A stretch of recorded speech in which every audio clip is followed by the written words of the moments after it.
विषयों से वैराग्य नहीं हो रहा है। यह जीवन बिना भगवत स्मरण के ही व्यतीत होता जा रहा है।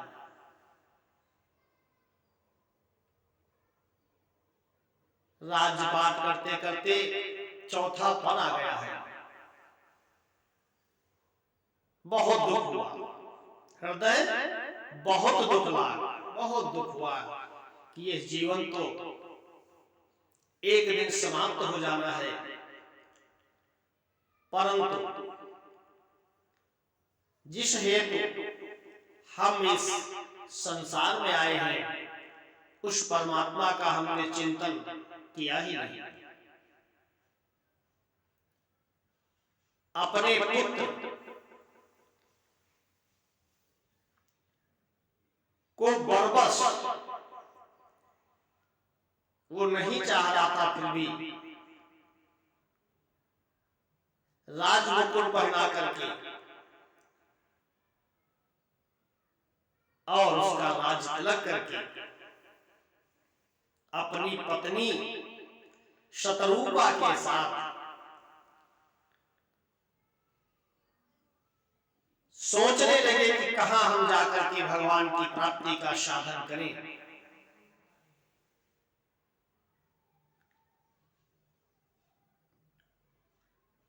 समस्त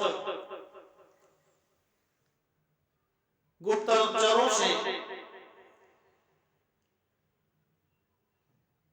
ज्ञात करवाया कि आखिर हम किस वन में जाकर के भगवान का ध्यान करें, जहां अब इस अंतिम समय में मुझे भगवत की प्राप्ति शीघ्र हो जाए, अनुकूलता प्राप्त हो, क्योंकि भगवत प्राप्ति में अनेकानेक बाधाएं हैं। किसी गुप्तचर ने बताया, महाराज दंडकारण्य में बहुत ही शांति है, किंतु वहां कोई पशु पक्षी जल आदि की कुछ व्यवस्था नहीं है। किसी ने अन्य किसी स्थान को बताया, सभी लोगों ने अपना अपना मत प्रकट किया, किंतु महाराज जी के मन में अभी उस स्थान के प्रति स्नेह नहीं उमड़ पा रहा है। सोच रहे हैं कि ऐसा कोई स्थान मिले जहां हमें भगवत प्राप्ति के साधन में अनुकूलता प्राप्त हो। एक व्यक्ति ने बताया कि महाराज अगर आप नैमिष अरण्य में चले जाएं, वहां पर आपको समस्त प्रकार के भगवत प्राप्ति के साधन सुलभ हो जाएंगे। आदि गंगा मां गोमती वहां प्रवाहित हो रही है।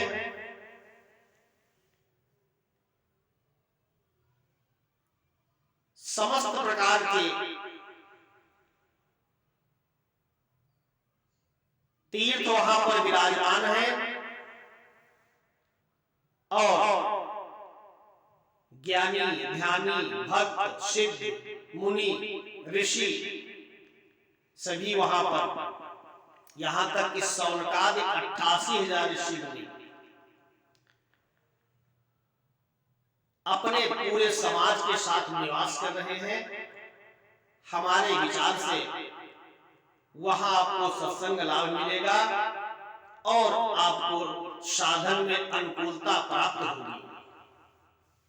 बहुत ही सुंदर इनको यह प्रस्ताव लगा और अपने पुत्र को बरबस राज सूत ही न पदीना, ओ नारी समेत गवन बन की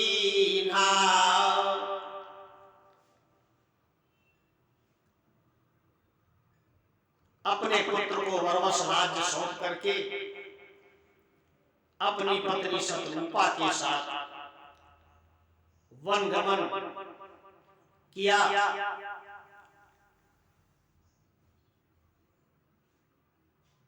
अगर सत्संग नहीं है,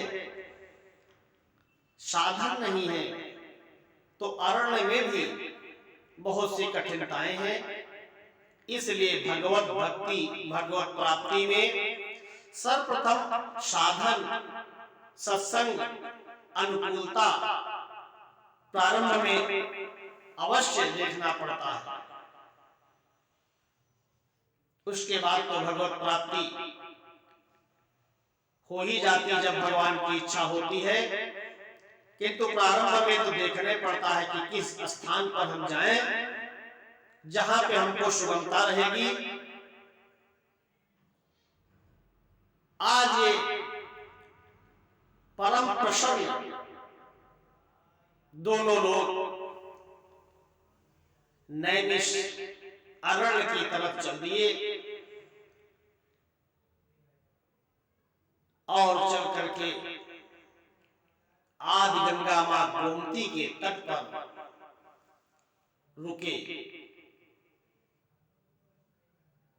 उतरे जाई धेनुमती तीरा, हरसी नहाने नीरमल नीरा।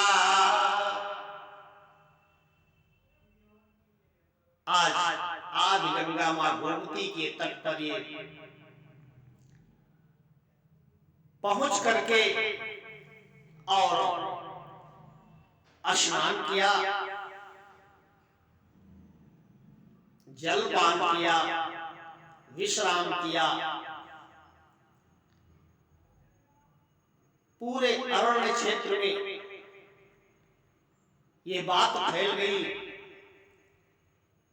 कि आज महान ज्ञानी भगवत भक्त चक्रवर्ती सम्राट महाराज मनु अपनी पत्नी के साथ पधारे हैं। सभी ऋषियों गुरुओं ने जब सुना कि चक्रवर्ती सम्राट महाराज मनु पधारे हैं, तो स्वागत के लिए आए मिलन सिद्धि मुनि ज्ञानी, धर्म धुरंधर परिसि जानी। धर्म की धुरी को धारण करने वाले महान धर्मवान राजा का आगमन सुना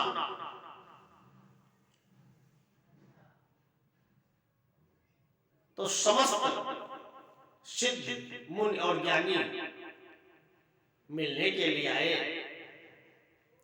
चल करके महाराज का स्वागत किया जाए, क्योंकि साक्षात तो राजर्षि महाराज मनु भी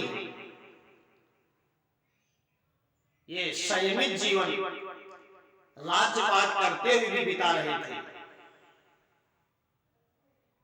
सभी लोगों ने मिलकर के स्वागत किया और जहां तहां तीरथ रहे सुहाए, मुनि न सकल सादर करवाए। जितने भी यत्र तत्र सर्वत्र तीर्थ थे, छोटे बड़े, उन ऋषियों ने महाराज जी का सब जगह ले जाकर के दर्शन स्नान करवाया और सभी के विषय में परिचय दिया। हे महाराज, ये चक्र तीर्थ है। हे महाराज, ये हंस हंसिनी है। यहाँ पर सनक सनंदन सनातन संत कुमार को भगवान ने हंस रूप में गायत्री का उपदेश दिया था। ये उत्तरावर्त है।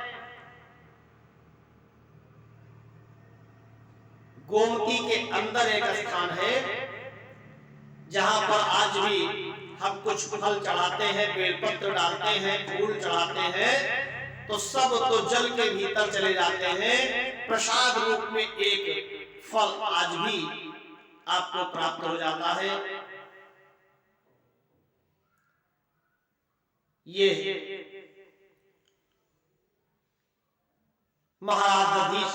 महाशदधीश का स्थान है। जितने भी ऐसे पौराणिक स्थल थे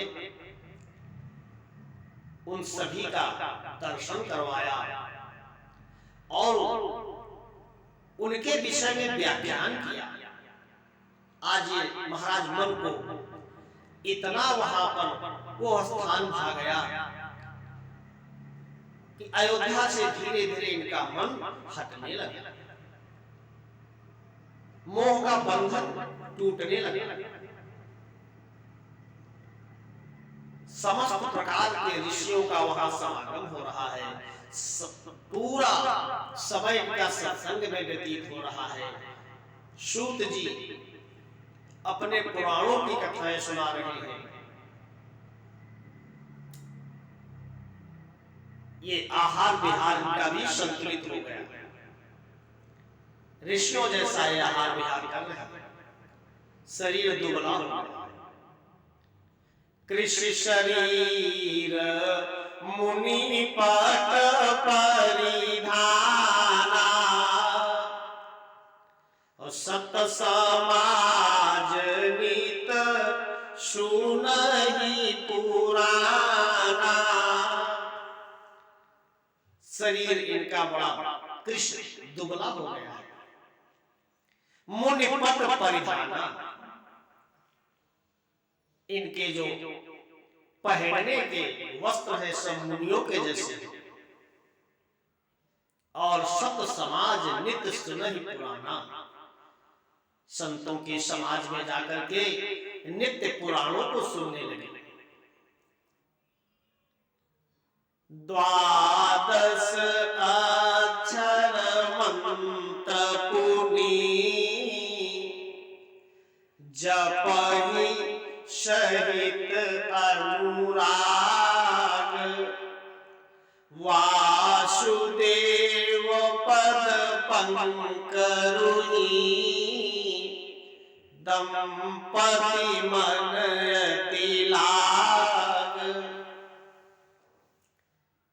ओम नमो भगवते वासुदेवाय नमः। ओम नमो भगवते वासुदेवाय। द्वादशाक्षर मंत्र का जप करने लगे।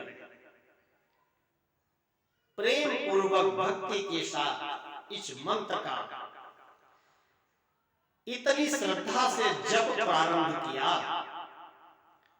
कि भगवान वासुदेव के चरणों में इनका मन लग गया। भक्ति प्रकट हो गई। समस्त प्रकार की भोग विलासिताओं का त्याग कर दिया। करहि आहार साक फल कंदा, सुमिरहि ब्रह्म सच्चिदानंदा।